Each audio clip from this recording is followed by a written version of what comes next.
सासे बर' सिख्लाखौ मुगैजाथाव आखु खालामनायनि सायाव दुंहाव थासारि।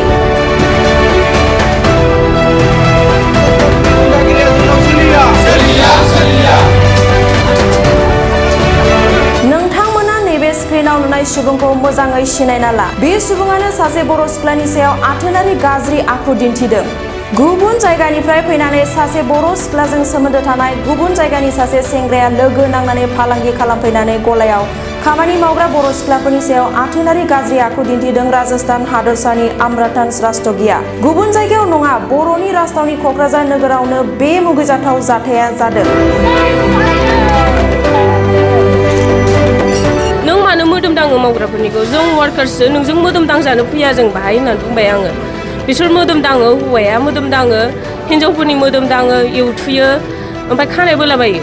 थाग्राफोरनि जाय मानसिफ्रा गावसोराव थानानै मावो बिसोरखौ मा खालामो होनबा बिसोरो दाङो मोदोमाव, ओमफ्राय बिदिनो सेक्सुवेलि माबा खालामो आरो मा होनो बेखौ लिङो आरो सेक्सुवेलि, ओमफ्राय असल्टबो खालामो, बिराद माने मा होनो हेरेसमेन्ट होयो आरो।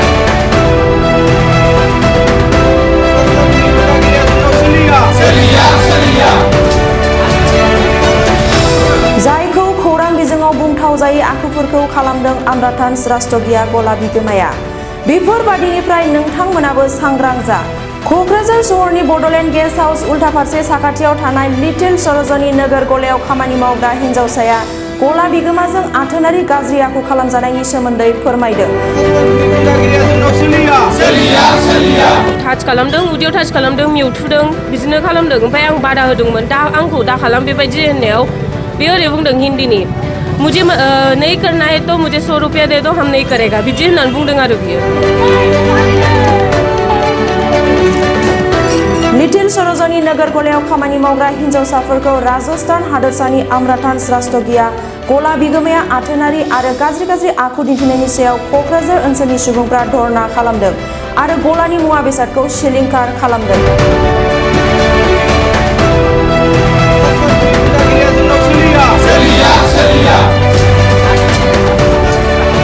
ओनसोलनि सुबुंफ्रा बुंदों, गुबुन जायगानिफ्राय फालांगि खालामफैनायाव जोंहा जेबो बुंनांगौ गैया होनना बुंदों। नाथाय बेफोरबादि गाज्रि आखु दिन्थिनाया गावनि जायगायावनो बर' सिख्ला लाइमोनफ्रा रैखाथि गैयै जानांनाया गनायथाव नङा बुंदों। खौरां बिजोङाव मोजां बुंनानै लाइमोनफोरखौ गला बायदियाव खामानि मावनो थाखाय फोसावनाय बायदियाव मोजाङै सुलुं लायाजासे दामाव आरो सांग्रां जा बर' लाइमोनफोर। बेफोरबादि सेक्सुएल हेरेसमेन्ट एबा गाज्रि सोमोन्दो लानो नागिरनाया गोबाव समनिफ्रायनो जाबोदों, नाथाय रावबो खुगा खेवाखैमोन। दिनै सासे बर' सिख्लाया बेफोरबादि जाथायखौ सोराङाव लाबोदों आरो ओनसोलनि सुबुंफ्रा बे जाथायनि सायाव एक्सन लादों आरो एफआइआरबो होनाय जाबाय।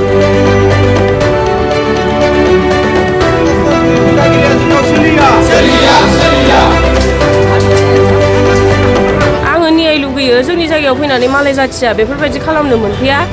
जों बायदि सिख्लासा उन्दैफोरा बेहाय सेफ नङा, बेयाव रावबो दा मावफै, आं बेखौल' माबायो आरो एक्सन लानांगौ आइजो माबाफ्रा, पाब्लिकफ्रा बेफोरखौ। औ, दखाना बन्द जानांगौ। एफआइआर होदों, औ एफआइआर होदों, जों एफआइआर हैदों, थांदों, जाय जाजादों बिसोर थांजोबनानै एफआइआर हैदों आरो गाज्रियैनो बुंजायो। जों बुंनो हाला, रावबो बुंफेराखै नालाय, बिसोरो साहस मोनबाय, साहस मोननानै बिदिनो खालामबाय थाबाय। आं दिनै साहस, आंनि गोसोखौ हमथानानै जोंनि जायगायाव मानो बिदि जानांगौ साननानै जोङो बुंबाय आरो। माब्लानिफ्राय खुलिदोंमोन बियो? खुलिनायाथ' 1 इयारसो जाबाय खोमा, आं बेखौथ' मिथिला, जायखिजाया बिदिनो गोबावानो जाबाय, 1 इयारसोआनो जाबाय दां। मा नाम दखाननि? दखाना लिटिल सरजनी नोगोर।